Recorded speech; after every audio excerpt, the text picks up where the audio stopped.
Əhəd bəy, Florida görüşünün nə ilə yadda qaldığını düşünürsünüz? Əhəmiyyəti, sülh planı üzərində razılaşma baxımından hər hansı bir uğurlu gediş oldu mu və ya olması üçün nələr baş verməlidir? Siz əsas mənə görə onunla yadda qaldı ki, Ömərov danışmalarda biz iştirak edirdi Təhlükəsizlik Şurasının rəhbəri olaraq. Axırda məlum oldu ki, xəbərlər getdi ki, iki ölkənin prezidentinin görüşməsi vacib. Yəni Zelenski ilə Trump'ın bu qənaətə gəlir və mən bir tərəfdən Ömərovu qınamıram. Çünki bu imza atılmalıdır. Bu bir Ukrayna üçün Ukrayna müstəqillik dövrünün ən taleyüklü məqamlarıdır və bir imza atılmalıdır. Bu imzada da Ukrayna hansı ərazisindən keçməlidir, vaz keçməlidir. Və təbii ki, Ömərov istəmir ki, bu tarixə elə düşsün ki, bu imza onun imzası kimi düşsün. Mənə bu yadıma düşdü. Bolşeviklər Rusiyada hakimiyyətə gələndən sonra Almanlarla görüşürlər, sülh müqaviləsini imza atmalı və orada Almanlar tələb edir ki, Rusiya bütün işğal olunan Almanların işğal etdiyi ərazilərini hamısını Rusiya tanımalıdır. Orada Trotskini göndərir Lenin və Trotski uzadır, qol çəkmir. Niyə istəmirdi ki, tarixə belə deyək, onun adı ilə bu imza düşsün? İndi eynən oxşar vəziyyəti Ömərov.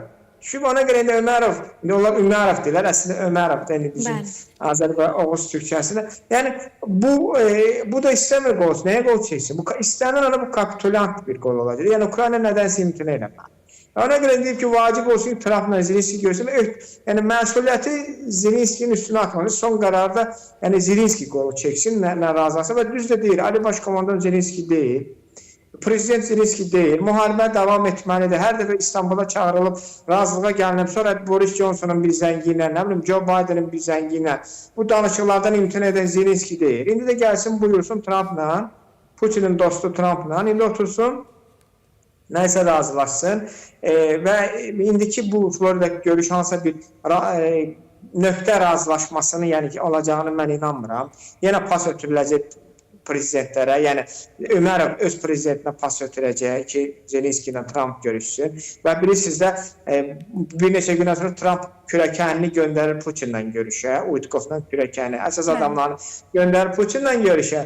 Orada başqa bir adamı göndərir Zelenski ilə görüşə. Yəni bu Amerikanın, Trump Amerikasının, ən azı Trump administrasiyasının Rusiyaya verdiyi önəmə bax, Ukraynaya verdiyi önəmə bax. Amma Ukrayna çox çətin bir vəziyyətdədir. Mən Ukrayna bu düşdüyü vəziyyətdən də itkisiz çıxacağına inanmıram. Bu mümkünsüzdür. İtkisiz çıxacaq Ukrayna. İtkili çıxacaq. Yəni itki ilə çıxacaq. İtkisiz mümkündür ki, Ukrayna bu razılaşma. Nəsə imtina etməlidir, hansı ərazidə.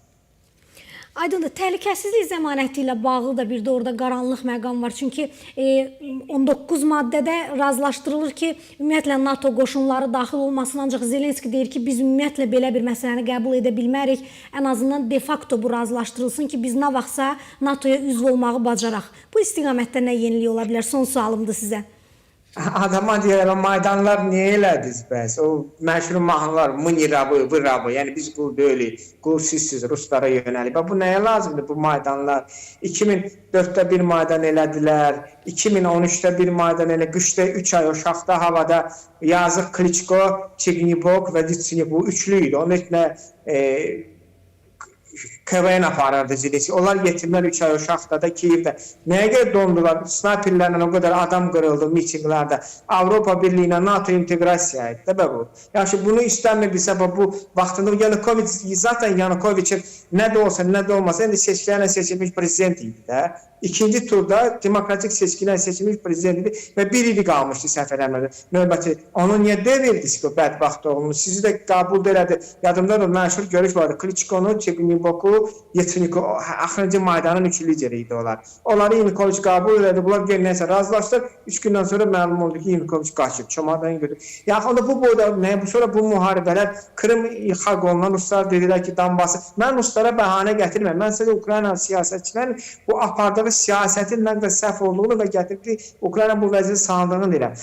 Rus demişdi zaten, Krımı tanıyın, biz Donbasa yüksək muxtariyyətdən Rus dili, dövlət dili olsun, muxtariyyət verilsin, Donbas qalsın sizdə. Ona qədər Rus razıdır, onda razı olardınız da.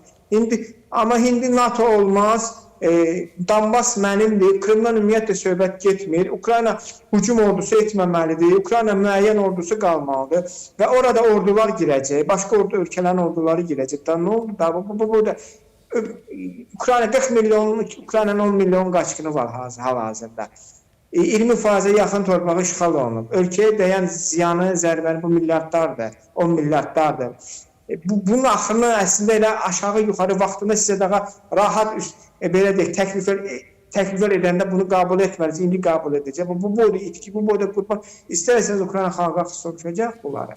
Düzgün soruşmadı, artıq belə deyək, ip də getdi.